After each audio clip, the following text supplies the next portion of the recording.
We have a pretty interesting system. We divide Tachuasa and Newaza in geometrical forms. Like in Newaza, we talk about triangles. And when it comes to Tachuasa, we use squares.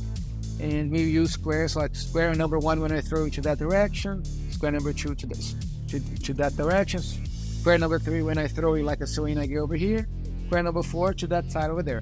And you have high squares and low squares. The nice thing about it, because we're going to combine throughout the year the combinations, the possible combinations with squares and triangles.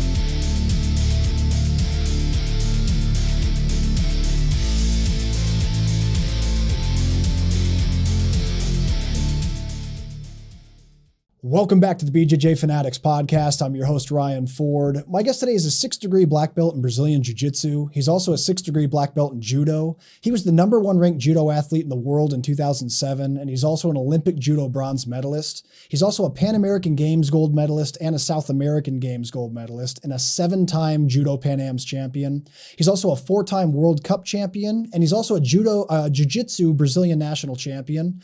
Off the mats, he's a highly respected TV commentator in Brazil, and he's also very recognized for his humanitarian efforts and philanthropy, most notably through his nonprofit organization in Brazil called Instituto Reacao, where they focus on helping underprivileged children and teenagers with opportunities to learn judo and receive an education. The program's actually helped countless kids and has produced Olympic medalists as well. And if you're a jiu-jitsu guy that knows nothing at all about judo, you'll probably still recognize his name because he's the man behind the Canto Choke. Ladies and gentlemen, it's my honor to be joined today by Mr. Flavio Canto. How are you today, sir? Amazing. Thank you so much for the invitation. Thrilled to be here. Me too. Flavio, you're someone I've wanted to get on the show for a very long time, man. So I'm really excited we were finally able to connect and make this happen. So thank you for your time. So the question I always like to start with, tell us about where you're from originally and what your life was like before you got involved in martial arts. I was born in England a long time ago. My dad, he was doing his doctorate degree. He's a nuclear physicist. And I came to Brazil when I was 2 years old. And since then, I lived in Brazil. Except from my 9th to my 11th birthday, I lived in California, in Berkeley. He went to study there again. And I stayed one year and maybe and a half there, and then 6 months in England. And then I came back again to Brazil. My dad, my family is Brazilian, but because he's a professor and he's a scientist, I traveled a lot with him. And I started judo when I was 1 month before I was 14 years old. I was in the school. I had a tough year of bullying. By then, the Karate Kid was my favorite movie, and I was kind of like feeling that my life was the first part of the movie, and I would need a Mr. Miyagi to help me out. And in that exact year, we had the Olympics in Seoul, and Brazil won 1 gold medal. That was the only gold medal from the whole Brazilian national team in all sports. And the guy was a guy from Judo called Aurélio Miguel, and his coach was Geraldo Bernardes. Geraldo Bernardes was my brother's judo coach. He had a club like 5 minutes from my house, and as soon as I saw that, I thought, maybe that guy is my Mr. Miyagi. So as soon as he came back to Brazil, I started training judo. In the beginning, my only goal was to get revenge from everybody that beat me up at school. And very soon, I started realizing that judo was much more than fighting, and it had all the philosophy. And I don't know the magic, what happened, but I started feeling self-confident. My self-esteem was going well, and I never had any trouble again at school. And my life changed completely. And after maybe 1 year and a half, I started realizing that maybe I could try to follow the steps of Aurélio Miguel and become an Olympian. And because I started with the right guy, even though it wasn't the best time. Normally my opponents, they started like 7-8 years before I started. I had the right guy with me. So Geraldo, he taught me how to be brave, because I wasn't at all. I was a kid that was afraid. And he taught me how to dream higher. I think he had that characteristic of a sensei that makes you feel important, even though And even when you're not any important at all, he always made me feel special. And I think because of that, I started developing that idea that maybe I could go to an Olympics sometime. He would tell me that I was his impossible dream, and that everybody would tell him that I was his impossible dream. And every year he would repeat that, and he would tell me that I had to have patience because I grew up differently from most of my friends that I started traveling a couple of years later in the national team. I didn't grow up winning. I grew up losing. My first 5 years of judo, from 14 to 19 years old, I never won a state championship. And when I was 19 years old, still a junior, like before I was in the adult team, I did a trial. I tried a trial for the national team, and I won. It was a surprise for me, for him, and for everybody. And my life changed completely. So I started traveling with the adult, with the main team of Brazil. The next year, I was already in my first Olympics. And then from that on, I spent most part of my life, at least when I was an athlete, 6 months in Brazil, 6 months abroad, and I loved it. Well, I love what you just said there. You said you grew up losing. And that's something that I think is really important for a lot of people to hear, because when you compete in a sport, people have this idea that you're going to train real hard and go out and win often. In a sport like judo or jiu-jitsu, the ratio of win to losses, it can be very rough, especially in the beginning. What do you think kept you showing up? What kept you going while you were experiencing these losses? Because that can be a very frustrating thing that deters people from continuing. I think I learned from the beginning, and this is something we try to teach our kids, our students in our organization, our institution. We usually work on an idea that judo, the translation is gentle path. Jiu-Jitsu, gentle art. But let's talk about the path. A complete path for us would mean that you understand that in a complete path, you have one moment of building, another moment of conquering, and another moment of sharing. So you build, you conquer, and you share. We don't have a lot of control of the conquer part. That it doesn't happen how I'd like to happen a lot every time. But we have full control of the way we build our path. And sometimes we win, sometimes we lose. When we win, we give we share it somehow so that it makes sense, a better sense. Because if we don't share what we conquer, it's kind of like we didn't complete the path. So what I think I tried to learn from the beginning, and we try to teach at Reação, is that the only thing I control is this part of the path. That's a very important path, and it's made of losing a lot. So sometimes I win, sometimes I lose. When I win, I'll do the same thing the next day that I would do if I lose. I'll start all over again with training hard, with the idea of being a black belt with the spirit of a white belt. When I fall, I bounce back stronger. All those mantras we use to just give us an idea of how I build my path. So we have the sentence that like treino duro, espírito forte. That means like training hard, strong spirit. So it's the idea of understanding that you don't control the score. Sometimes the score doesn't work as you wish, but it doesn't matter. I'll go all over again. So it kind of becomes like a lifestyle to do the best you can, no matter if you win or if you lose. And I had my sensei, Geraldo Bernardo, would tell me like the champions are made every Monday right after they had lost in the weekend competition. And I thought to myself, I lose a lot. So the first part of the sentence, I'm doing pretty well. So the second one, it only depends on me. So every Monday I would go there and train, and he would look at me and he would say something that, what I just told you about the good leader that makes you feel important even when you're losing. And I think I grew up understanding that grit has to do with of how you behave on moments that you didn't want to go through. Like, because if you're motivated, you're not having grit at all. You're just, that's a impulse. It just happens because you don't need to think, you don't need to work on it. But once you lose, you have to develop the grit. That's like a fire in your eyes. Doesn't matter if you're winning or losing. So I think, I don't know, I'm kind of being feel philosophical, but I really believe that the results, they come, they don't come. you were talking about the number one ranking when I was from 2006, 2007. I broke my arm in a competition here in Brazil, fighting against Travis, good friend today. I was in the best moment of my career. I already had an Olympic medal. I fought in the first match against the Cuban guy that was my most tough opponent by then. Travis was just arriving in the category. He was still an unknown guy. And I broke my arm with him. He went to Cecília Naguinha. I tried to put my hand on the mat, and I broke my arm. And this didn't happen at all as I imagined. But what am I going to do? I'm going to go back to the gym and start all over again. So I think don't depend a lot on what you get in competitions. Depend on how you train. And if it happens, good. If it doesn't happen, go to the gym the other day and continue all over again. This is the way.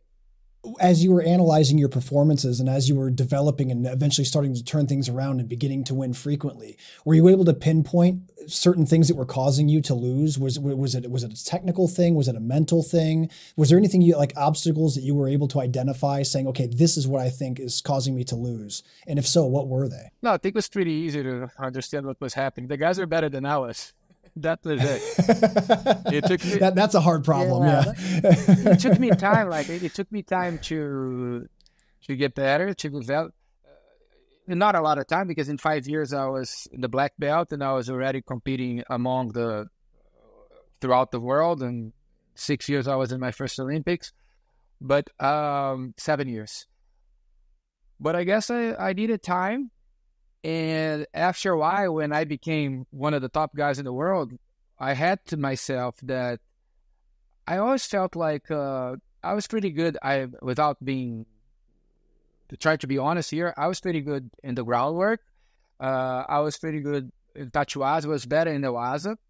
But there were many guys that I thought they were better than me. This is something that maybe people would say, but you're much better than that guy. But I would think, no, I think he's better than I am. And I like to think that way because it made me study those guys and develop game plans. And I had kind of like an idea that nobody could win me in spirit. They could win me technically, but they never win me in spirit. Like, you'd never see me on a mat like giving up before the fight ended. And we see a lot of that happening. With 30 seconds to go, you see that the guy, he's losing by far. He's not even trying because he already lost in his mind. And I had to myself that was something that I wouldn't ever lose to anyone. Probably I lost a few, but I felt inside that would never happen. And that helped me a lot. I had a very special opponent here in Brazil for a long time, Thiago Camilo. He was a very technical and amazing athlete, and we fought more than 10 times. And that's how I prepared to fight him. I never thought I'm better than he is. I usually thought he's better than I am. So I'm going to have to develop an amazing game plan. I'm going to have to be mentally super strong, because that's not about technique. That's about soul, about spirit. And those are going to be my weapons when I fight him. So I had this idea with many athletes, and it helped me a lot, actually. That's very interesting, because it kind of goes against the grain of what we normally hear with sports psychology. Like, a lot of times when people talk about envisioning things and following the logic of sports psychology, they talk about building supreme confidence in yourself and believing that you're better than your opponents and believing that you can't be beaten. I love the fact that you went kind of the opposite way. You said, no, I really do think this guy is better than me, and because of that, it motivated you to study him more. That's a very unique perspective. I really like that. And it's interesting because you see a lot, especially in the American psychology with athletes, you see a lot of that self-confidence appearing in interviews.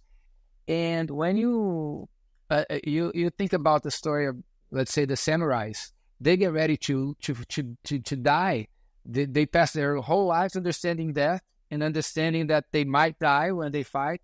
And when they lose the fear of dying during the fight, they're ready to fight.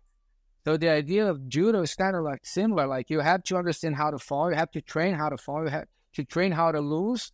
So once you're not scared of losing, you're ready to fight. And you're better prepared to win. So, like, if I'm ready to lose in an Olympic Games, I'm stronger than the guy that's not ready to lose because he never thought about it. So this is something that I guess this is something that I have inside. I remember a long time ago, I was doing this interview with Ronda Rousey. She's amazing.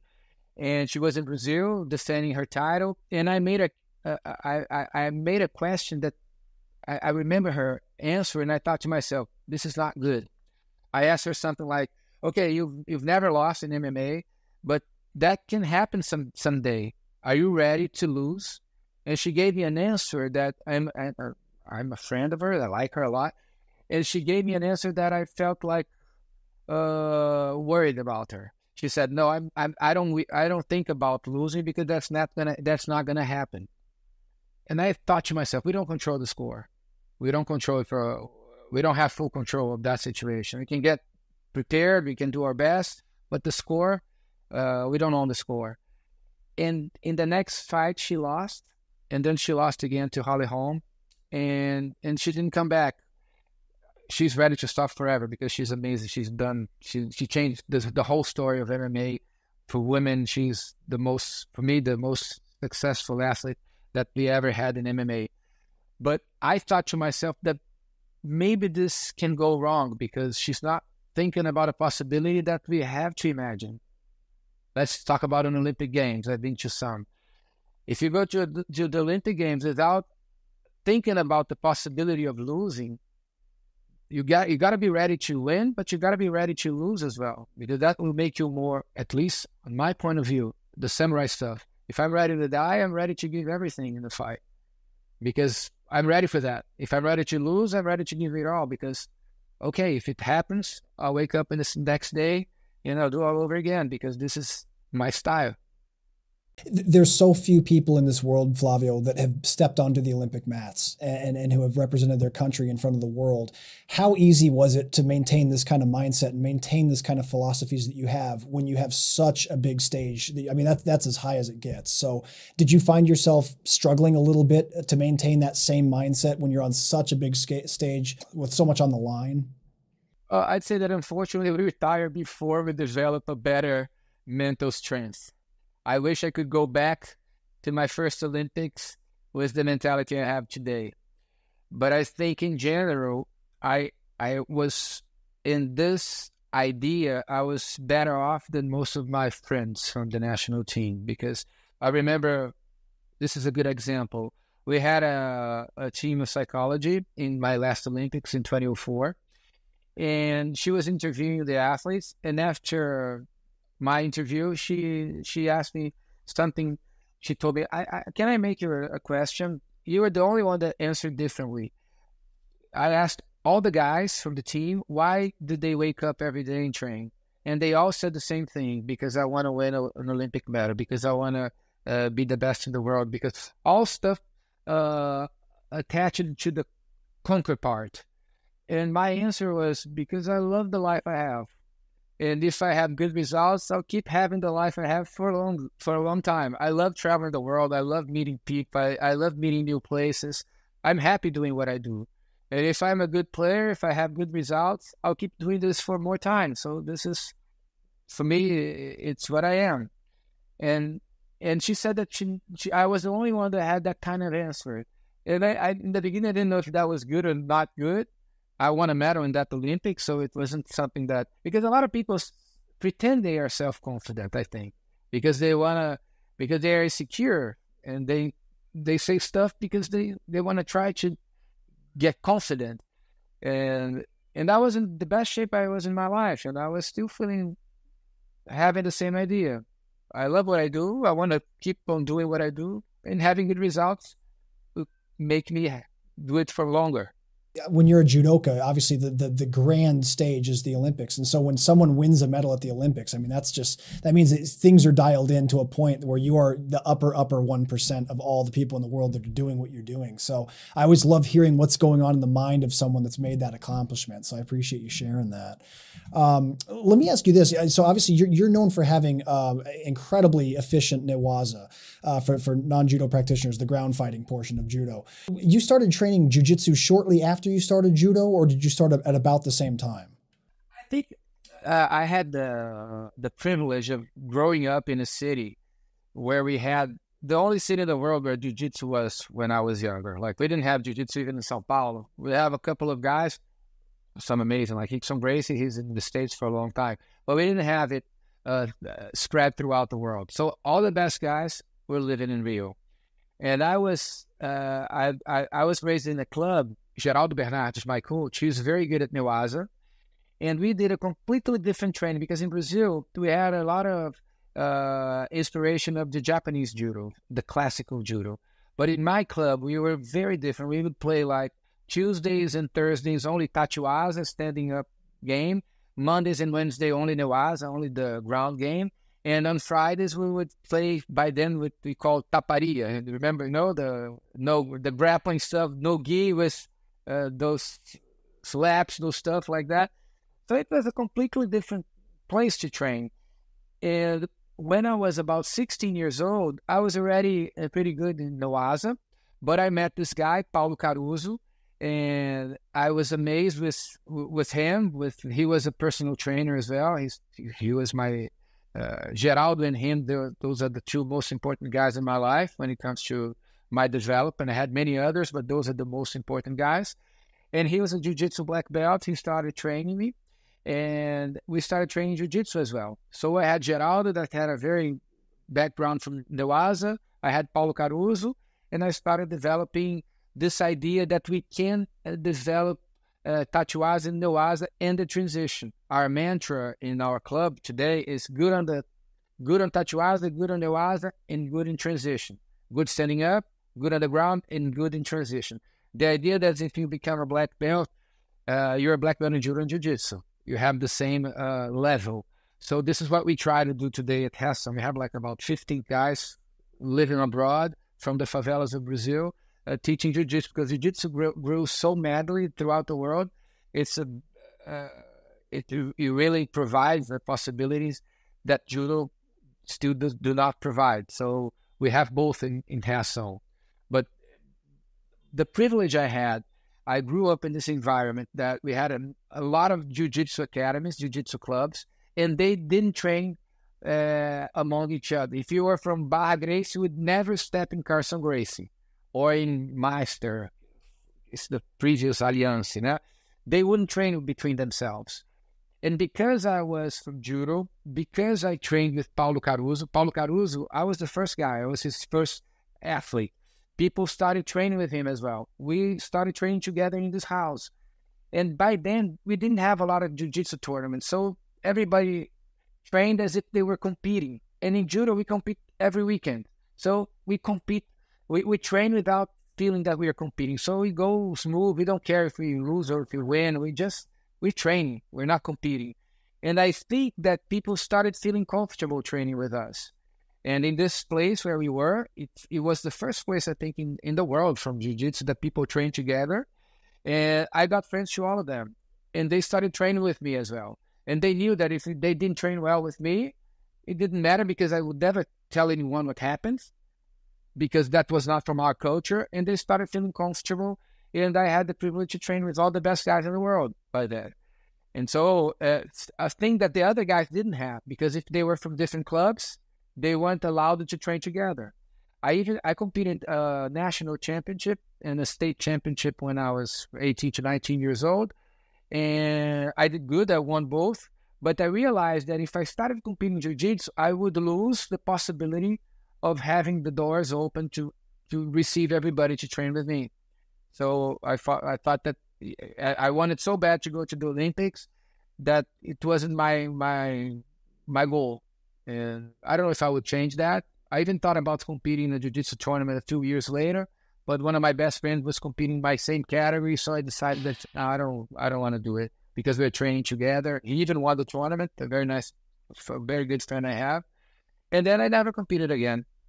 I've talked to several different judoka over the years on the show, and something I always find fascinating is that a lot of the world outside the United States structures the way that they nurture judo athletes as they're coming up in the ranks. Does Brazil have like a government program that supports athletes to train and represent the Olympics like other countries do, or is it more like the United States side where it's more independent? No, I think the United States system is really bad for judo. You don't have any support at all. It's really, it's even sad, because such an amazing country but they don't have a lot of support for judo players. Normally, they spend a lot of money to live their dream, and there's very little support from the federation and from the government and a whole. In Brazil, we have a pretty good system. Once you're one of the best in Brazil, you started having a scholarship or money from the government, and then if you're top ranked in the world, you have a better sponsor. We have a pretty reasonable life as a judo athlete. If you're an Olympian, you're good. You're not going to make money for the rest of your life, of course not, but you're going to have a good support to train without worrying about anything else. So this is something really good. Like, you're going to travel the world. You have the federation that will sponsor the fees. So if you're very good, you're going to be well off. The problem we have in Brazil concerning sports, and then it's the absolute opposite from the States. We don't have sports integrated to education the way it should. In the first years, kindergarten, middle school, high school, university, it's just sided. We don't really have a good system at all. So we have more than 1,200 million people, and we have like 20 Olympic medals, 22 Olympic medals normally. So we are very far from being a sports nation, especially when it comes to education. But if you're high ranked in your sport, you're going to have a good support to dream high.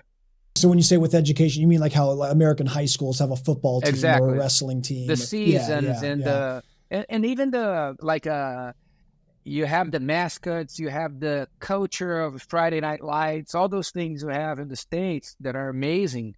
Like in the States, you study to have a good university. You train hard. Let's say you're a tennis player. I have two nephews that they're trying to go to an American school. They're getting good at tennis because that's the best possibility they will have to go into an Ivy League. In Brazil, it's the opposite. I graduated in law, but I'm one of the exceptions, because normally if you train hard and if you're from an Olympic sport, you're going to have a lot of trouble to conciliate with your university. And in the States, it's the opposite. Like, you have Michael Phelps. He has a degree.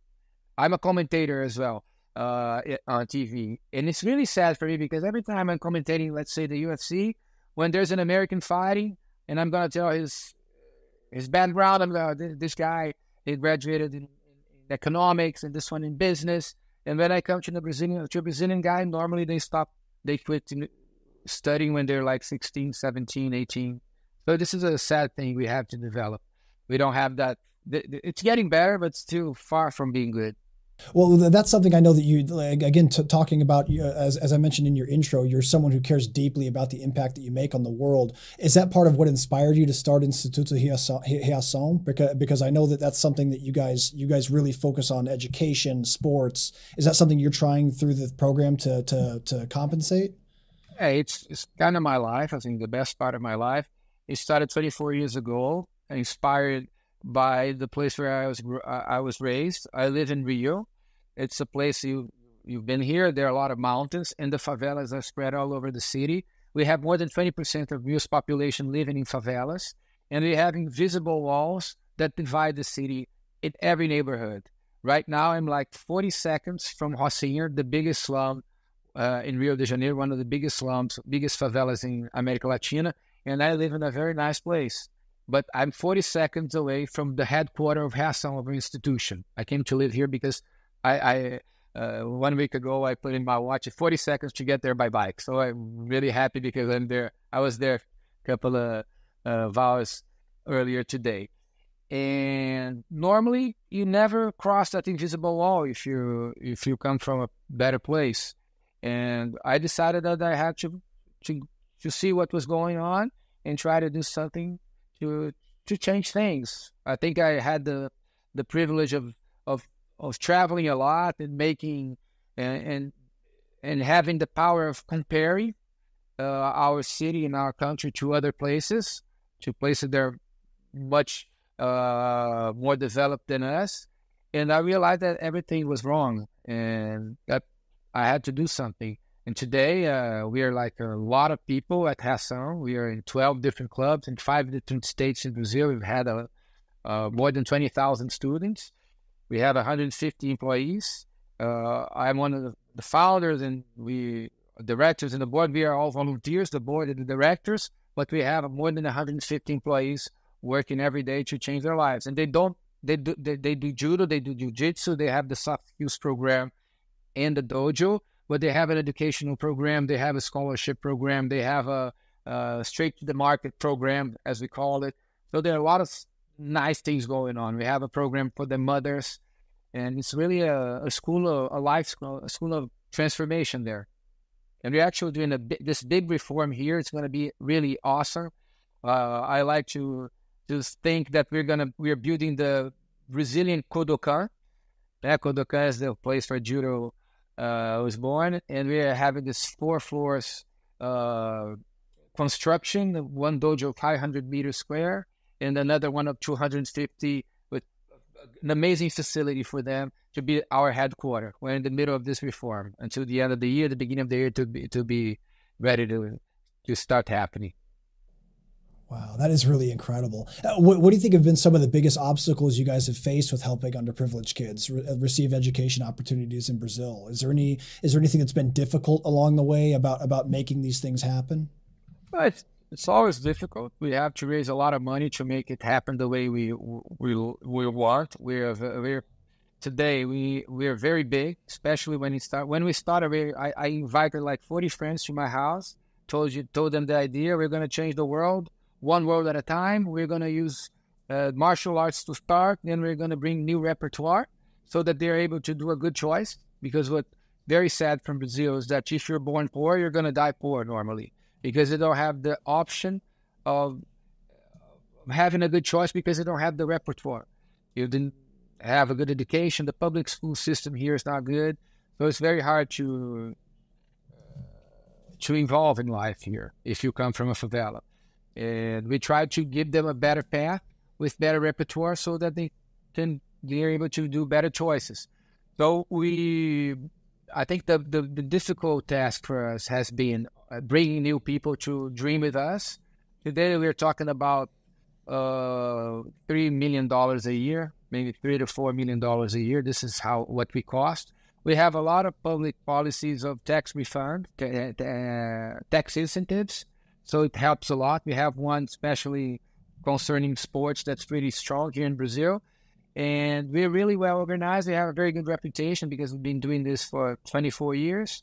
We have this premise that we don't earn any money from it, the board, the director, so it's kind of safer for us. We don't have any conflict when we are inviting companies to work with us, to help us and to be part of our dream. And so far, we've been doing it pretty well. But we're going to have this auction in São Paulo with inviting people from rich families and big companies. We are always hunting good people to dream with us, money to help us do what we do. But I think we're doing pretty well. Flavio, the journey of martial arts is a very personal journey, and it's mostly focused inwards. Like we train for self-improvement. We train to become stronger and more confident versions of ourselves. We train to be formidable opponents and to be physically capable. But, when you think about it, it's a very selfish journey. You know what I mean? It's all about making ourselves better, but that's not necessarily a bad thing. I think that everyone should always be trying to become their best version. With that said, how do you feel that your journey in judo and jiu-jitsu has made you a more empathetic person? Like how has the pursuit of focusing on your own development for yourself for so long also taught you the value of helping other people? Well, I really, with all due respect, I don't really agree with that idea. And I remember talking to the national coach once, to the head coach, and he was telling me that I should be more selfish because it was about performance. But I never really believed in that idea. I think one of the mantras we have is that judo and jiu-jitsu are not individual sports. We try to break that idea. It's not because you go to a competition, you enter the match on your own, that you're not carrying all the guys that helped you out. You don't train on your own. You have your friends, you have your personal trainer, you have your coach. I think it's a very collective sport, for me for sure. And I never wanted to train with sparrings, for instance. I remember my personal trainer, he would tell me, You need 3 sparrings because you don't need to fall. You need just to throw, because if you're training like 100 techniques, you don't need to fall 100 techniques. You're training to throw people. You're not training to fall. But I never took that idea because I preferred always to be with someone that I would help and he would help me. I think the energy would be much nicer. I never had sparrings. I always had pupils. And some of them got really good because we were always involving together. So to me, it's always been about the collective journey, never an individual journey. I never thought for myself. I never fought for myself. I remember when I won the Olympic medal, the first thing I did was to share the prizes with the coaches I had, go to the clubs I trained, to thank everyone, to let them all know that I wasn't alone. And that was something that was theirs as well. So I think we can work on that, because I think this is something that's not correct. Like once you make people feel that they're part of your team, they feel that you're part of their team, and then we grow together. I think this is the kind of like what life is about, building the invisible team. The stronger team you have, the better off you are, because we fall so many times in judo and in life and in jiu-jitsu that the stronger team you have, the more people that you help throughout your life, the more people you have to help you raise, help you bounce back stronger. I mean, it's about team spirit, team group. That's beautiful. I love that. Yeah, and it's unfortunately it's not as common. I think a lot of people really do. We don't see as many people as we should giving back once they finish their run the way that you have. So it's really inspiring to see people like you do things like that. I think it sets a tremendous example for people out there who are on the journey and working their way up, to always remember, man, there's people behind you and there's people off to the side that can use your help too. So I think it's awesome that you do that. You get stronger when you have a group. It's not about being... Maybe I'm even more selfish doing this because I get stronger with a strong team. In the end, it's something that will come back to me. Flavio, I'll tell you what, we've reached a point of the show. Every episode I play a game with my guests. It's a game called The Pummel. The Pummel is basically a series of random questions. Some of them are about jiu-jitsu. Some of them have nothing to do with jiu-jitsu. But if you're down to play this game, I'd love to play this with you. Let's do it. All right, man. Question 1. What's the largest animal that you think you could beat in hand-to-hand combat? Man. That's the tough one, huh? Some animal that does not bite. The biggest animal I can beat, maybe a cat, a big cat. Don't bring me a dog. Don't bring me a dog. I appreciate the honest answer. I think a lot of people, when they think of fighting animals, you have to imagine a house cat who's dedicated to trying to kill you. That's not an easy fight. It's really not. If you found a genie lamp and you could make 3 wishes, and the normal genie rules apply, so no killing people and no wishing for more wishes, what 3 wishes would you choose? Man, that's a tough one. Huh? Well, now I'm a dad. You're a father too. I think the first thing is the first thought that comes to myself is about the one I did when my son was born 1.5 years ago.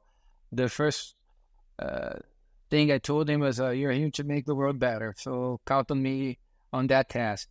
So I think the first thing is that he's a happy and that he makes a difference in the world. I think this is something that I wish for him. So my first wish would be for him. Second one, I think, well, so many wishes that if we could ask for anything, maybe, and all the wrong things we see so often. And I live in a place that we have a lot of wrong things going on. So this would be a nice wish. Maybe a world that we would not need hassle. Well, we would not need organizations like the one we have.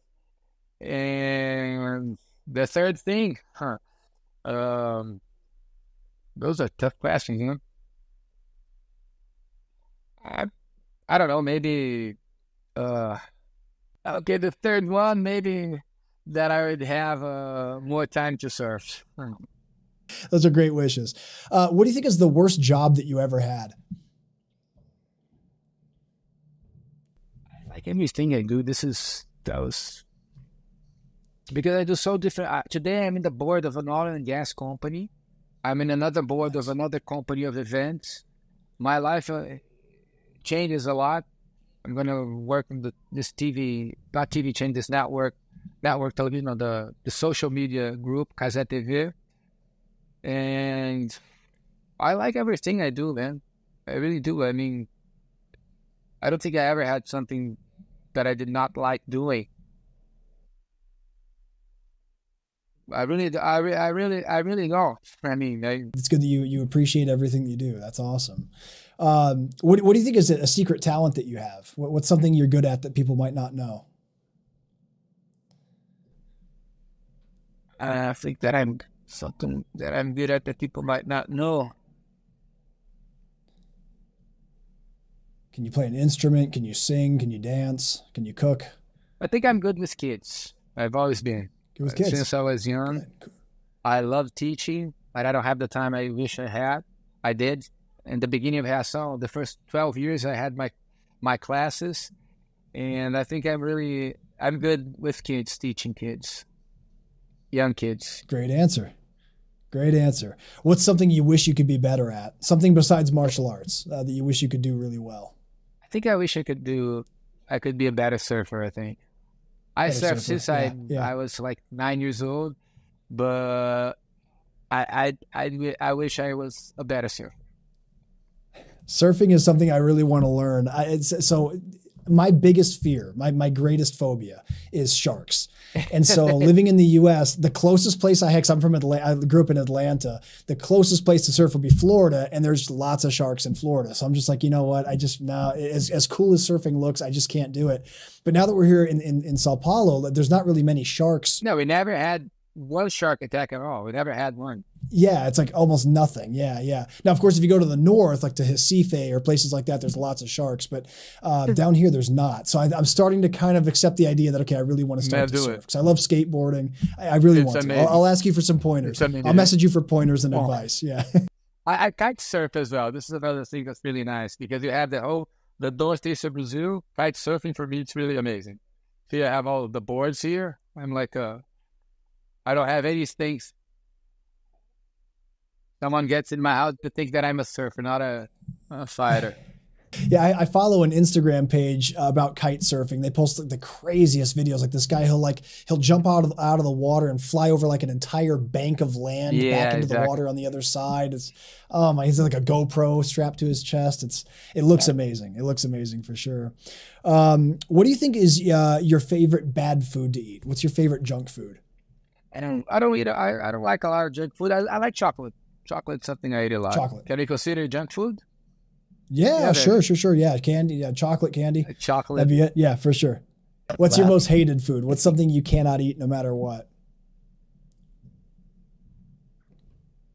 I don't think there's something we can't eat. I've been traveling. So usually when I go to a restaurant, we've been traveling a lot because of judo. I would ask the guy, what's the best dish you have? Doesn't matter if I was in Samoa or in China. I probably ate everything there is to eat. I just close my eyes and go ahead. That's very relatable. I love food too. I get it. I totally get it. What do you think was the scariest moment of your life? Definitely 2 months before the Olympic Games, my last Olympic Games. My father had a heart attack, and he's my best friend, and he almost passed away. And he had to recover to do this very risky surgery. And suddenly the Olympic Games that was supposed to be the most important thing in my life was this little. I was only concerned about my dad getting better. And fortunately, my dad did the surgery. Everything went well, and he went to the games with me. So when I think about that games, I don't even remember the day or the medal. I remember the dinner we had afterwards with my family and with my dad alive. The scariest moment was those couple of days, couple of weeks, like coincidentally 2 months before the Olympics. Wow, that's a beautiful story, man. I appreciate you sharing that. That's really cool. I'm glad your dad's okay too. That's awesome. That's a great answer. Who's your favorite grappler of all time? Jiu-Jitsu or judo? I started judo watching Aurelio Miguel. Aurelio Miguel was an Olympic champion in '88, And my first Olympics in 96 was his last Olympics. So I started thinking about judo, watching that guy. And then I was in the Olympic Games with that guy. So this was something really special for me. He was a very nice guy and very different athlete from every other athlete I ever knew. He was really confident, and he made me somehow believe that it could be possible. I mean, I would spend many hours learning from him, training with him. And I think he's my favorite grappler of all time because he was such an inspiration for me. So Aurelio Miguel would be the guy. We talked earlier about my phobia of sharks. What's your biggest phobia?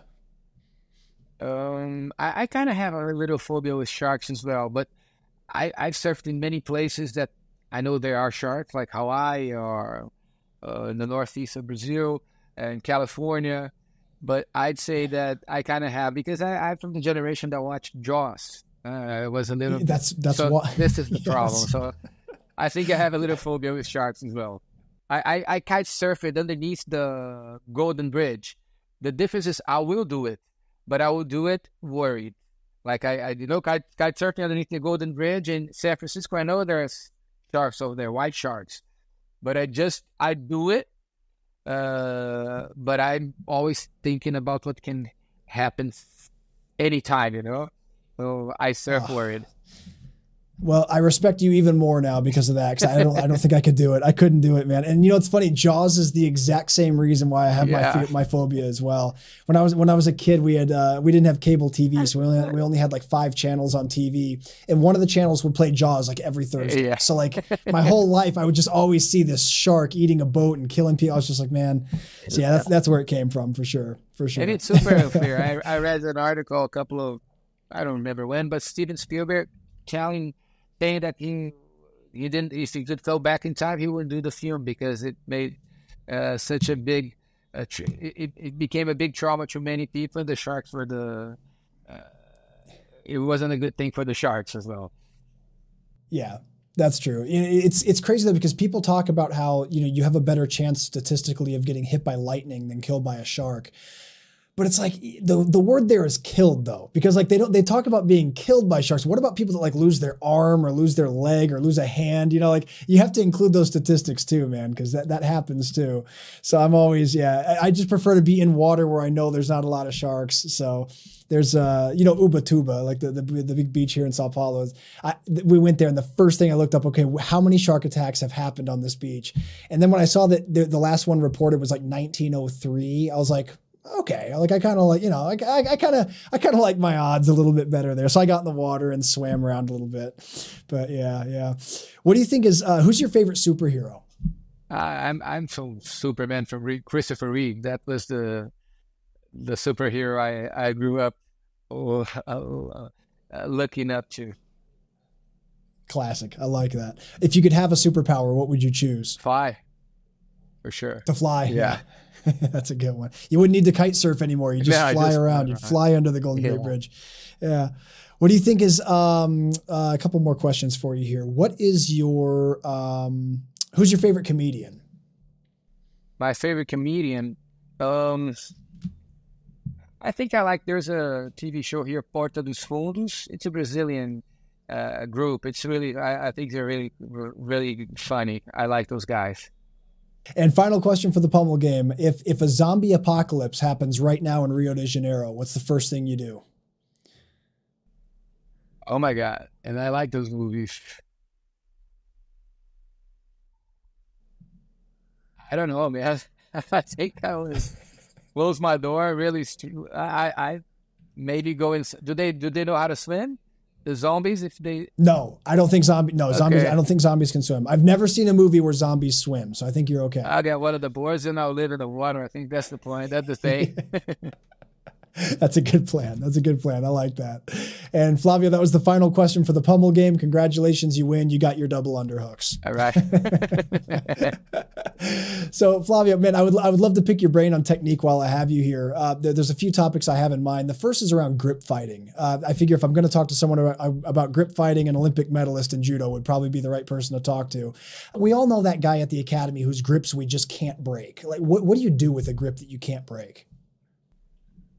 Well, I was pretty good in grip fighting. I think many people do not understand the importance of being able to grip fight. I would divide my training, my game plan in how do I approach the gi. If I'm fighting against a righty, against a lefty, I would have many possibilities, different options on the approaching technique of grip fighting, and I would have different techniques of the avoidance of the righties and lefties. I would have a fight beginning without the contact, and I would have a game plan when he was already doing his grip. And I think everybody has to develop a very technical way to break the grip. From a righty, from a high grip, a low grip, a belt grip, a lefty. So I really don't think and sometimes I had technique, like I would let the guy make the grip, let him think he was comfortable, and then I would have a special technique to surprise him. So, because it's like boxing. People who don't train boxing at all, they think it's about jab, underhook, and all those things. It's about how you move, how you dance. So judo and jiu-jitsu starts before you make the grip. I usually train my students, and I usually train thinking that in one match, I will have about 20 fights. Every time the judge would go for mate, it's different from jiu-jitsu because once you start, you finish only when the time goes out. In judo, you have many beginnings because if the judge, the referee stops and comes back every time. So every time I would come back, I would start all over again. So I would really study the first hand of my opponent. Sometimes the guy's a righty, but his first hand is the left hand because he would come with this hand to then come with the right hand. I've always studied the first hand. And it's the same thing in jiu-jitsu. If the guy is good in De La Riva or good in berimbolo, it doesn't matter. He always has one first hand. And what's his first hand? I want to kill that first hand. So I would always develop a tactical training, a discipline to avoid him using that first hand. Because if you did not let him use his first hand, then the second wouldn't come, the third wouldn't come, and he would not do his move. And I never liked the idea of chess game. People say that it's a game of chess, like when you're playing, especially in jiu-jitsu. I do one move, you do one move. I'd always try to be 2 or 3 moves ahead. I don't want to play with you. I want to play on you. I want to play alone. And that's the idea with judo as well. I don't give you time to be, you're always off balance, so you don't have the time to try your technique because I'm always 2 steps ahead. And the same in Newaza. I have a flaw in my game. I never train defense because I always believe that the offensive game is the only game there is, especially in Newaza. And in judo, we didn't have a lot of time. I had to finish you in 20 seconds, 30 seconds most. So my game has always been about attacking, and trying to play alone. So, but of course, concerned about the way I make the grip. And there are opponents that I prefer that they do the grip first, and then I start breaking the grip, and then I do my game. Other opponents, I prefer starting the grip. It depends on the opponent I have. I always divided those 2 possibilities. That's excellent. I love what you said there, playing alone. That's such a cool way to think about that. And that's obviously a goal that a lot of people that train want to get to. They want to be in a place where they can be several steps ahead of their opponent. How do you catalog these options you're talking about? Like you talked about a right-hand guy that might grip with his left at first, and you're analyzing that as you're going. Is this something that you catalog somehow? Like, did you keep notes as you were coming up in the ranks? Because obviously your father was a nuclear physicist, so strong brains are in the family, I imagine. But did you need to put things on paper or map them out in a certain way, or was it all just up here? Oh, we have a pretty interesting system. We divide Tachiwaza and Newaza in geometrical forms. Like in Newaza, we talk about triangles. We will have 3 triangles, 3 upside down and 3 upside down and 3 right side up. Like if I'm passing your guard, all the situations when I'm passing your guard is the triangle number 1, right side up. If you're on the guard, you're on the bottom, you're the same triangle number 1, but upside down. If I passed your guard and I'm pinning you, doesn't matter if it's from the mount, from the north-south, or from the side position, I am in the triangle right side up number 2. And if you're on the bottom being pinned, you're in the triangle number 2 upside down. So the development you're going to have to do is about doing bridges. It's a completely different game. And once I'm on your back, I am in triangle number 1 right side up. And if I'm being attacked, I'm the triangle number 3 upside down. So it's like 1 triangle upside down, 1 right side up. And they're like mirrors, because differently from Tachiwaza, when we're both doing the same stuff, on Newaza, we're doing almost different sports. Like from the bottom, I have to have the side escape. I have so many different techniques.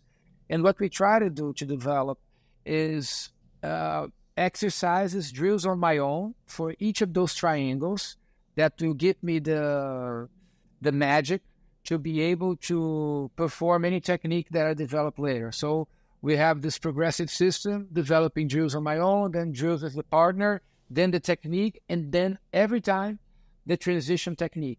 So if you're training like a strangle from the bottom, I'm going to do exercises on my own to develop the control I'll need to do the position. Then I'll do drills with a partner. Then I start using the support of a partner. Sometimes it's even easier. Then I will do the technique, and then I'll think about how can I start from the top position, from standing up position. And this is kind of like the roadmap to our training. And when it comes to Tachiwaza, we use squares. And we use squares like square number 1 when I throw into that direction, square number 2 to that direction, square number 3 when I throw it like a Soinage over here, square number 4 to that side over there. And you have high squares and low squares. And low squares like a drop Soinage, for instance, and a Taotoshi is a high square 3, a drop Soinage is a low square 3. And what we believe is that once you provide your athlete, your student, with techniques to all those directions, and with not only techniques, but with psychomotricity, to all the exercises we will need to develop those skills. And the same thing on the ground. All those triangles, we will start having an easier time training, teaching the techniques, and they'll start being able to develop the magic, to develop their own techniques and their own special techniques. I mean, some of my best techniques were kind of made up in the middle of a practice. And then, this is good. And then I started like, okay, this is going to be part of my game. Because once you have this skill to move, to flow, it starts getting easier to imagine and to create new stuff and develop your own style. And many of the techniques and some of the techniques will be invented. And once it's an invented technique, maybe it's just a little example. I had like in the Olympics, I won a medal. I had a different Katautoshi, which was different from the conventional Katautoshi. From 5 fights that I won, 4 of them were from the same technique. So because it was less known than other stuff, so you have an advantage, a competitive advantage. So I really think that's all about the training, the flow, the drills. People like technique; they're nicer, neater. But what makes a magical athlete is to train and to repeat a lot of drills on your own with a partner, and always our school thinking that everything starts from the top. We have always a transition, so it's kind of like and then connect, because this is something weird on my point of view. You start Newaza or Jiu-Jitsu kneeled, but you start competing standing up. And in Judo and in Jiu-Jitsu, you very rarely I've seen people continue on the mat, for instance. My nickname here in Brazil was sequencinha. That means little sequence, because every time I would start, we had to remind my friend, my opponent, that I will continue in the waza. And I would say sequencinha, so that he wouldn't be surprised. I will continue in the waza. The guy would say, okay. So my nickname was sequencinha, because I never ever trained. I never split tachuaza and newaza. I always trained one only practice, because it's what it is in the competition. We compete in a way and we train in a completely different way. So it's going to be it's not very smart. When I quit judo, I spent like 1 year with the national team, with the Olympic team, helping them out. And I had a lot of trouble teaching them that, or showing them the importance of doing it all. And I even have in our own club, even with our coaches, we have trouble doing that, because it's kind of the judo and jiu-jitsu culture. I split tachuaza and newaza. I don't do them together, but I compete with them together. It's weird. Kind of like, what do I need to be as a coach? How am I going to teach to a student what he needs to know to develop his own style? Because if I'm very good, the nice thing about it, because we're going to combine throughout the year the possible combinations with squares and triangles.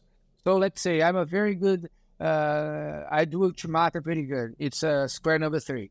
And I'm pretty good like in the saikomi and from the mountain grabbing his arm, doing an arm bar. I'm probably going to teach more of that than other things. But maybe the kid that I'm teaching, he was born, he's a natural drop suinagi guy. But I never did it. So once I put in the perspective of a whole year, I give balance to the teacher, to the coach. We will make sure that he will learn all possibilities, passing the guard, already past the guard, attacking the back, and the opposite the same. From the guard, being pinned, and being attacked from the back. I'm making a program that I will protect my teacher, my coach, so that he won't give what he's best in only, because his athlete probably won't be has a natural talent for some other things that he's not good at. So this will help us when it comes to 12 clubs and making a methodological strategy. It helps us a lot. But I think it's all about, you talked about the grips. We have a system of how to approach the righty, how to approach when I'm fighting a lefty, how to get away from the grip from a righty, how to get away from the grip from a lefty. And not only one idea of how to get away. I have some ideas when he's grabbing my lapel, some ideas when he's grabbing a high grip, and when he's doing the cross grip. And we put that all together and we train them all, and they will decide what suits best for them. And maybe when they have all those, they learned all those things, they will be ready to develop their maybe new stuff. And maybe that new stuff can get in the methodology a couple of years later. So basically, we will decide what's our big katas, and we'll break them in the beginning, the previous years until they get like to the team, and they'll get to the team already knowing the basics of flowing and skills and movement, and to make it much easier. And we have something interesting here in Jiu-Jitsu. So we've always had judo and jiu-jitsu, but about a year ago, we decided that jiu-jitsu would be a very strong pillar in Reacao as well.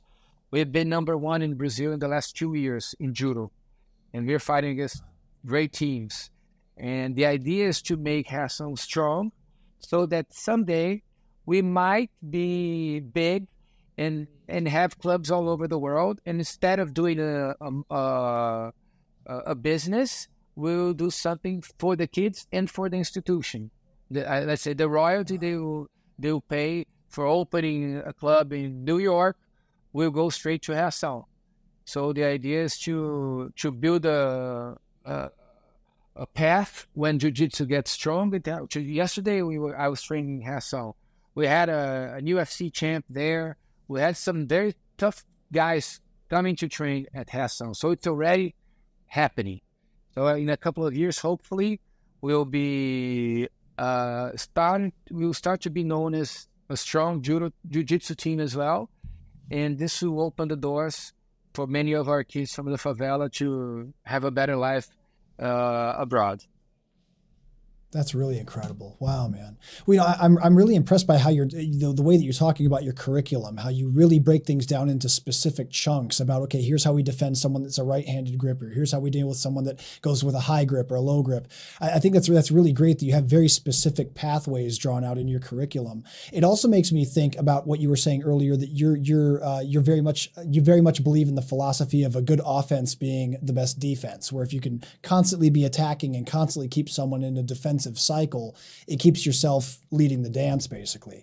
What are some other keys to doing that efficiently, to being able to attack consistently and use a good offense as a defense, so to speak? No, there are some principles that will help us, that will make us remember, let's say, how it works in real life. Like, I'll give an example of judo athletes. This is something that it's really very bad in judo. Because you don't want to fall on your back, you develop an instinct. Whenever you get thrown, you try to stay on your stomach, and then you go to the turtle position to defend. And they usually say you don't have eyes on the back of your neck, so you're not. You always need to face your opponent. So it's kind of like it's prohibited to give your back in reação. This is an idea we've been trying to develop there. When I was a judo athlete, I would always try to put the guy back in my guard. I always face my opponent. So the instinct is not a contraction instinct. It's an expansive instinct. When I instead of like defending my back, I am going to have to develop skills to put him back on guard and fight and be offensive, because I'm not going to be offensive with him on my back. So we have, how do I skate when the guy tries to get my back from the side position, from the frontal position, from the back? I have different techniques to put him back on my guard, and I will train that very hard, and I'll develop the instinct in doing training. Even if he pins me, it's better that he pins me than that he gets my back, because that's something that I'll never allow. People in Jiu-Jitsu are pretty good in this, but in Judo, they're not good at all. So this is an example of how to be offensive. I'm always in a position that I can attack. And many other things, like how do I protect my arm pin? Like if I'm passing the guard, I'm always putting my elbow touching my frontal leg so that he won't find space to put me back on guard or to grab my arm. If I'm on the bottom, I'm always going to use my elbow touching my leg so that he won't find the space he needs to put his knee in between my arm pin and my leg, so where he will be able to make the hooks that will make it harder for me. So there's some principles we use, like the less friction, the better, the faster I am. Like when everybody do the hip escape, normally people do the hip escape with all their back on the mat. I try to explain them that I have the friction from the guy that's on top of me, and I have the friction of the tatami. I need to make it less. I need to lift my hips, lift one shoulder, lift the other leg, and then instead of like 70% of my body on the mat, I'll have like 15% of my body on the mat. I'll be much faster to move from one side to the other. We don't hip escape with my back touching the ground. I hip escape without my hips and my back and my butt touching the mat, so I'm faster. So we try to bring the principles and the idea that every technique I teach, I'm always trying to find where's the place where I can teach a solo drill so that he'll make this part of the movement that he's heavy, become easier, lighter. It's the same like when you're talking, you see if the judo guy is good as he walks on the mat. If he's heavy, if you hear noises when he's stepping heavy on the mat, you know he's not good at all. And on the mat, in the ground, is kind of like the same thing. If he's heavy, and some guys are light. Like you see some special guys like Miguel Galvão, he's an impressive guy. The guy is light fighting. Like you see, it doesn't have any noise when he's moving. He's all light. He's amazing when he flows. from one side to the other. You see perfectly well. Some guys have good results. Some have been even world champions. But when I see them, some of the guys, I say, this guy is very strong, but he's not magical. And some other guys, you look at him flowing and say, this guy, like Rafael Mendes and so many others, you see these guys, they develop the magic. Something else you were talking about earlier about an important facet of an important aspect of remaining offensive and being effective is keeping your opponents off balance. You generating kazushi. What do you think are some of the most misunderstood things about generating kazushi? I think there's a couple of steps before what we learn, because usually you say, I don't remember I'm not sure I'm going to be able to translate it. Let's see how we do in Portuguese. Eu desequilibro, eu entro e eu derrubo, né? I off balance him. You fit in. You fit in, and I throw. But before off balancing him, there are many things that have to do before that, because what we learned from the traditional judo, I off balance him, I fit in, and I throw him. But to off balance him, I need to have my grip on the place I need to. But to do this, it's very hard. Before getting here, I have to 1, 2, 3, 4, and then I go. You have a couple of steps before off balancing him, and this is something that's much more complex than the conventional and traditional judo. I have to dominate. I have to put him in a spot where he's off balance. This is maybe the most important part. And so there are skills there. I think the American Jimmy, Pedro, and Travis, I've seen some of the stuff they have, the American system of grips. It's really cool. It's really nice. But you have to develop that idea before doing the traditional judo. That's the last part. Off balancing, fit in and throw. But the first part is much more difficult. Am I going to start with him with the grip, and then I break his grip and I'll do that? Or am I going to start without his grip? I'll start doing the grip, the approach strategy. Am I going to use the approaching strategy or the escaping strategy? There are some, I'll tell about, let's say, Teddy Riner, the French amazing judo player. He's a very good player in escaping grips. He will let you make the grip, he'll get your grip off, and then he'll do his throws. There are some athletes that fight better with the approach grip. Some athletes that fight better with the escaping grip, and then they start. So it's like a matter of, if you have both, you can choose what to do depending on the opponent you have. Like there's some righties. That's amazing. That the best thing to do, if the guy is stronger than me, I'm fighting a righty, he's not so strong. I can cross with my right hand, grab his sleeve, and then I start. But then if the guy is too strong, I prefer to go as a lefty.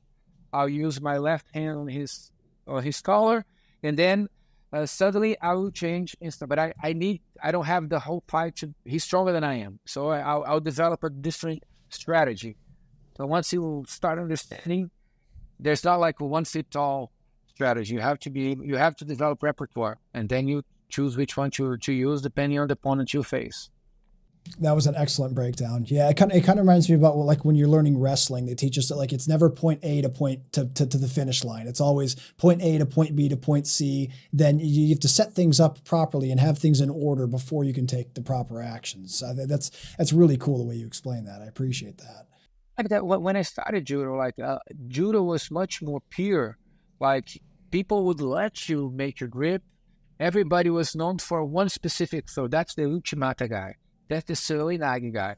And then suddenly it was almost like it wasn't elegant to break the grip from the guy. Boy, are you afraid of me? Let's make the grip and see who's best and who gets better. But then suddenly judo changed. I started judo exactly in the moment that judo changed a lot. Now you're not fighting. I'm fighting on my own. I'm not going to let you fight at all. And now it's even tougher. Flavio, something I always admire a lot when I look at judoka athletes is the guys that are able to win a lot of matches with newaza, with submissions. Because as you mentioned earlier, you have unlike jiu-jitsu, you have a very specific and short amount of time to finish someone in judo. And that was one of your greatest assets in your career, was your ability to transition from the feet into newaza and submit people. It was just really just artwork. What are some principles that you think are important to understand in order to be able to smoothly chain a submission attack off of the takedown in that transition that you were referring to earlier? What are some important things to understand to do that well? I think you have to understand the moment in between tachuaza and newaza, because people usually do not train both. They split. I'm only training standing up, or I'm only training the ground game. They don't have the chance to study and to understand that in between those two, there's a special moment, a very short moment, when you have the opportunity to start newaza, to start the ground game already with the right hook, with the right grip. It's in between. It's really, it's a very short moment. And we have in our methodology, we have a game strategy to train that.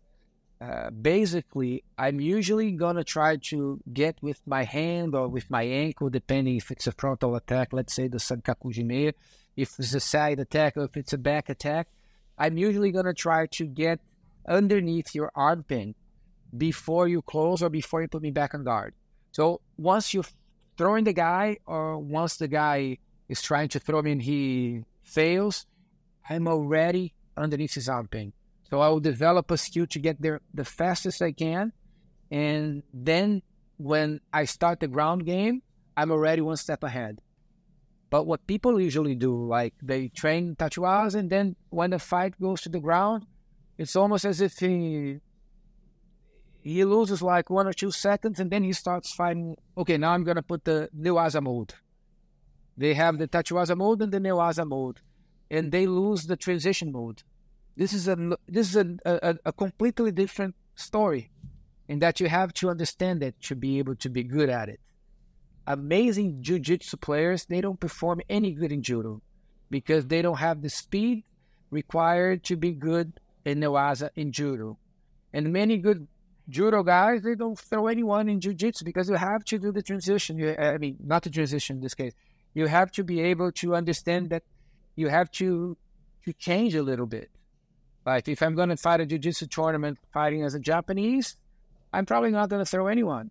The guy's going to grab my ankle and I'm going to have trouble. And maybe he will throw me.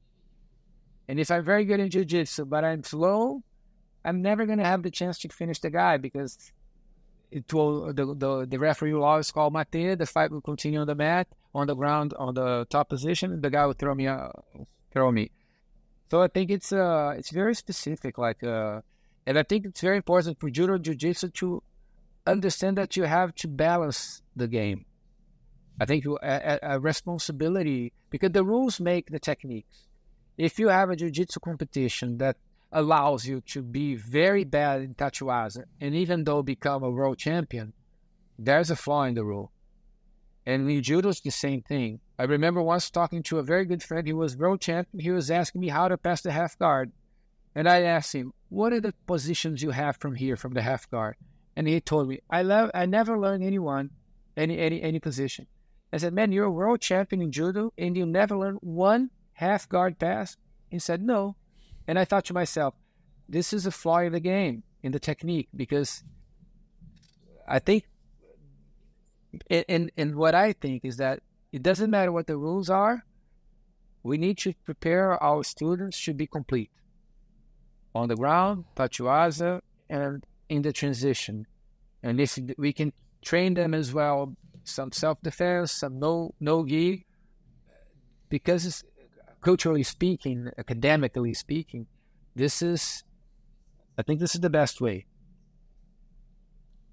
Absolutely. Yeah. What you were saying earlier, the idea of there being a mode for the feet, a mode for the ground, and a mode for the transition in between. Do you find that same concept applies pretty well in jiu-jitsu too? Because I could see someone, I could see the value of being able to tap into that transitionary mode when you're sweeping someone, for example, being able to use guard to hit a sweep and come up right to a submission mode in the middle. Is that something you identify a lot when you're doing jiu-jitsu as well?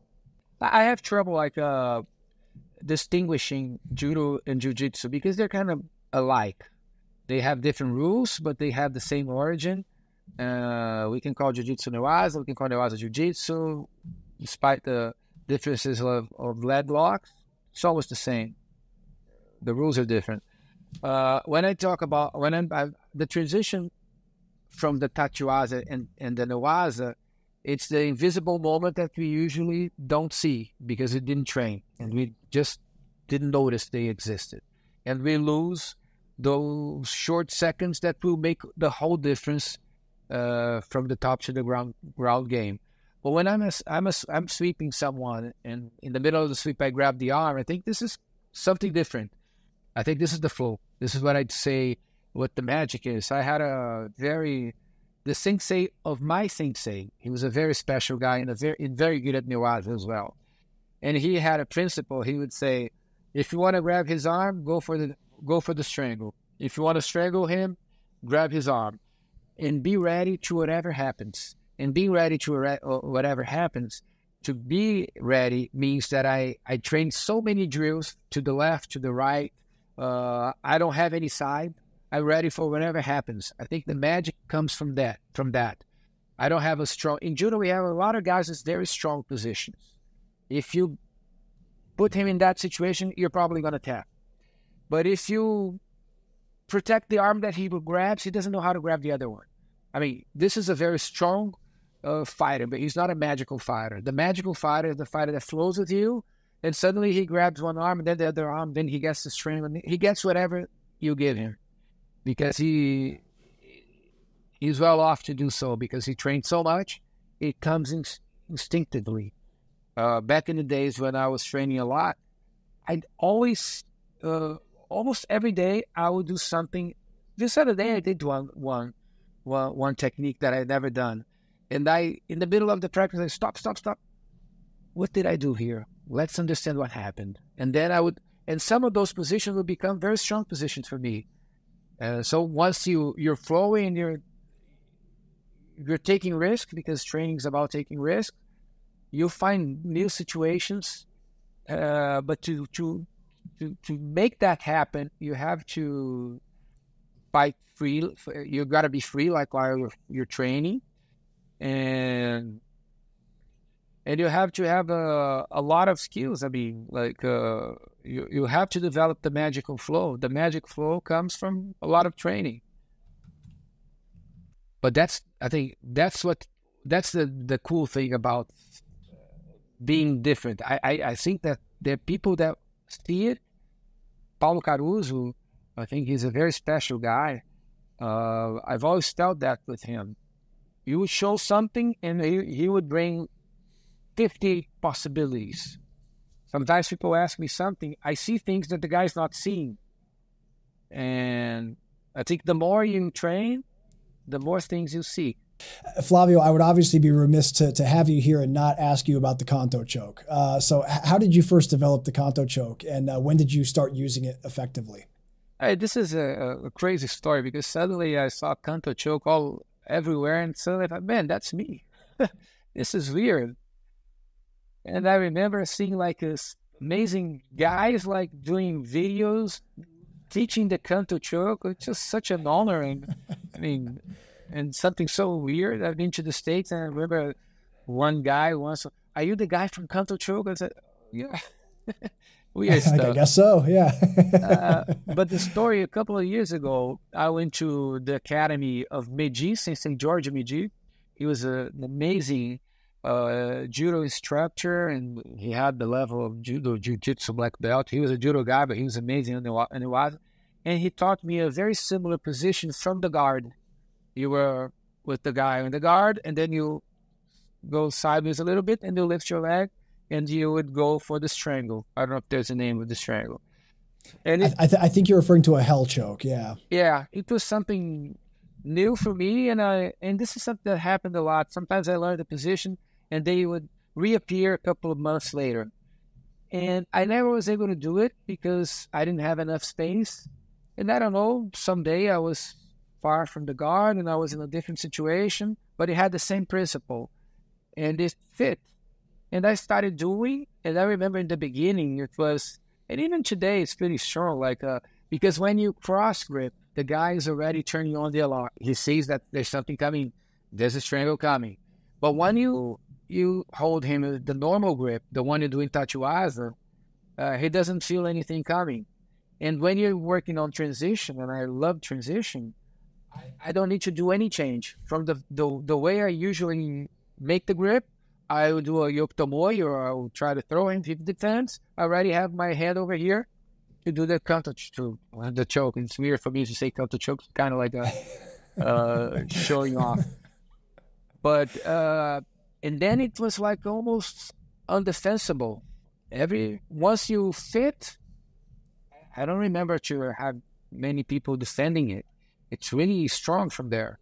And then from there, I developed my whole new game, because once you train with me a couple of times, you know that this is a dangerous moment you're going to face. So the guy would try to break the grip, and I would let the guy break, and then I would do my second step by step, my second step. And then if you defend this one, I had the other one. So I had my whole game after a while, starting from that grip from the Canto Choke. So sometimes the guy would avoid the Canto Choke, and that I wouldn't mind at all, because as soon as he would break my grip, I would go for a new sweep, or with an arm bar I would do from there. And it was all attached. So this would be my first hand when I was talking about first hand. But sometimes but it was a first hand that I would protect, because if you would avoid my first hand, I would have my second coming. And then it would start on from there. So, and after a while, we started getting a lot of variations. Many of the variations came from people that I taught. I would teach someone, and then he would come back, man, I did it really good, but I found that there's another possibility. What about when I'm passing the guard? And I said, man, this is good. Show me. Okay. And then it's not fair, because some of the positions, people call it Canto Choke. I do from all different situations, because I really love it. But some of the situations came from other people, and they call it Canto Choke. What can I say? I just say thank you, but the one that started with me was the one from the guard. And then all the other ones, I do them all because I like them, but many of them did not come from me. Came from people that I taught the first one, and then they would come with different positions. That is so cool. That is really awesome. I love seeing stuff like that. What do you think are some of the most common mistakes people make when they're learning to do the Canto Choke? Like, what are some mechanical errors that you commonly see people make?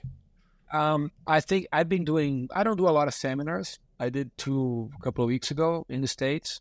And every time I do a seminar, I develop new skills to train the drills that will provide the magic flow for you to do it better. And it's really nice because they're endless, because once you repeat it, there's always something new coming. And I think in the last seminar, I was pretty happy, because I found a way to show something that people don't do pretty well. And I showed a way that made people do it easier. I have to lift my hip, and people try doing it without lifting the hip. Once I lift the hip, I will kick your face with my hip. And if I'm avoiding the strangle, once I hit, I'll find the space to do the strangle.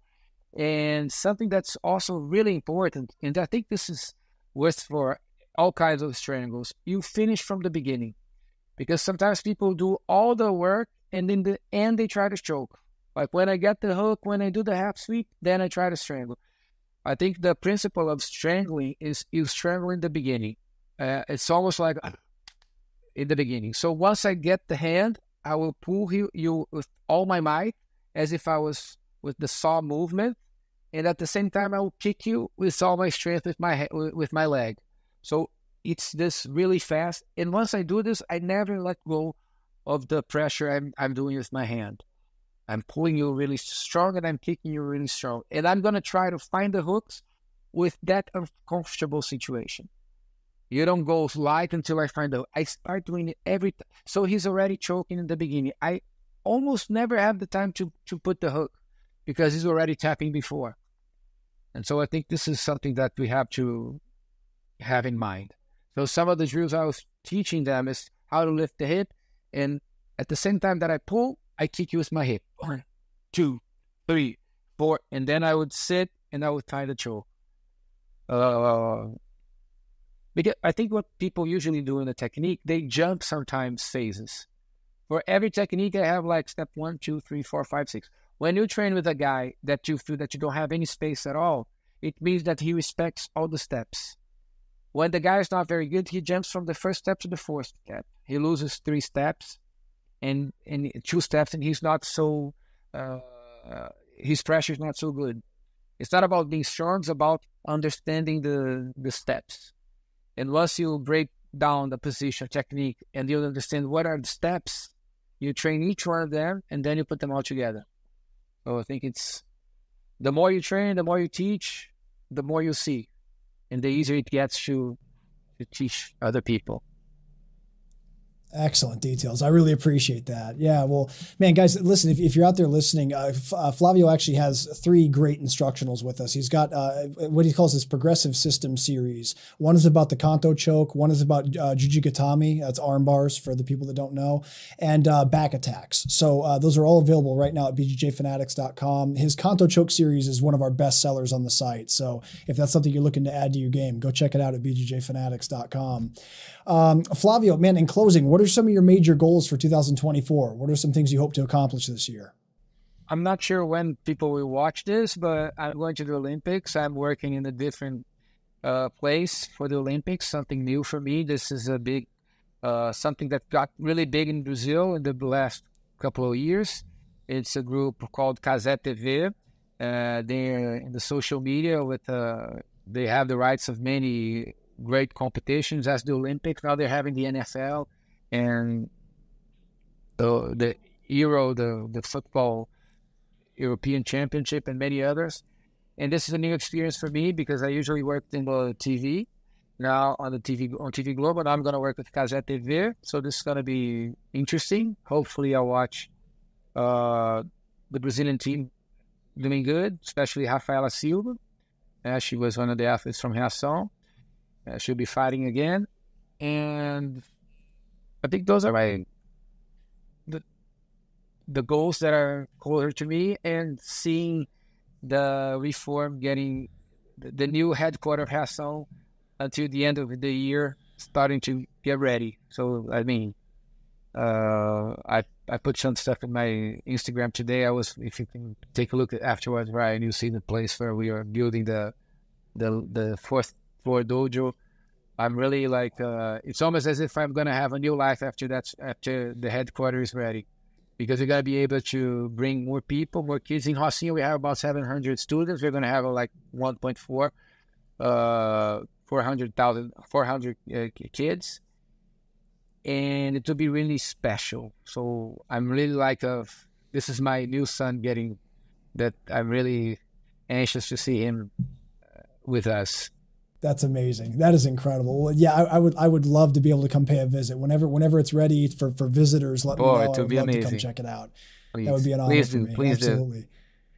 Well, folks, unfortunately, we're fresh out of time. Flavio, it was such an honor to talk with you today. I really appreciate all the tremendous technical breakdowns that you gave. I appreciate you talking about the strategy and the mindset that you find are really important for success on the mats. And obviously, it's really cool hearing about your social program that you have. I think it's a phenomenal thing that you're doing to impact young people here in Brazil. And hopefully it's something we see spread across the world. You're welcome back on the show anytime you'd like to come back. You're always welcome. Thank you. Really. A lot. What you guys do is amazing. I'm thrilled to be part of the team. I have some instructional with you guys, and thanks a lot. It was amazing to talk to you, my friend. Of course. Thank you so much, sir. For anyone out there that wants to keep up with Flavio, it's really easy to do so. He's most active on Instagram. So it's Flavio Canto on Instagram. For you younger folks that are on TikTok, he's on TikTok as well. Flavio Canto on TikTok. YouTube is Instituto Reacao. So I'm going to spell that out for you guys. Instituto. That one you can probably figure out. Reacao is the name of his social project here in Brazil. The YouTube channel is a great place to see what exactly they're doing, what the program looks like. So make sure you guys go check it out. Also, guys, if you're wanting to pick up details on the Canto Choke, on arm bars, on taking the back, he's got 3 outstanding instructionals with us here at BJJFanatics.com. So head over to the site, put in his name, and get some of that knowledge. And that's going to do it for this episode, everybody. I really appreciate you tuning in. Please stay tuned for the next episode of the BJJ Fanatics podcast.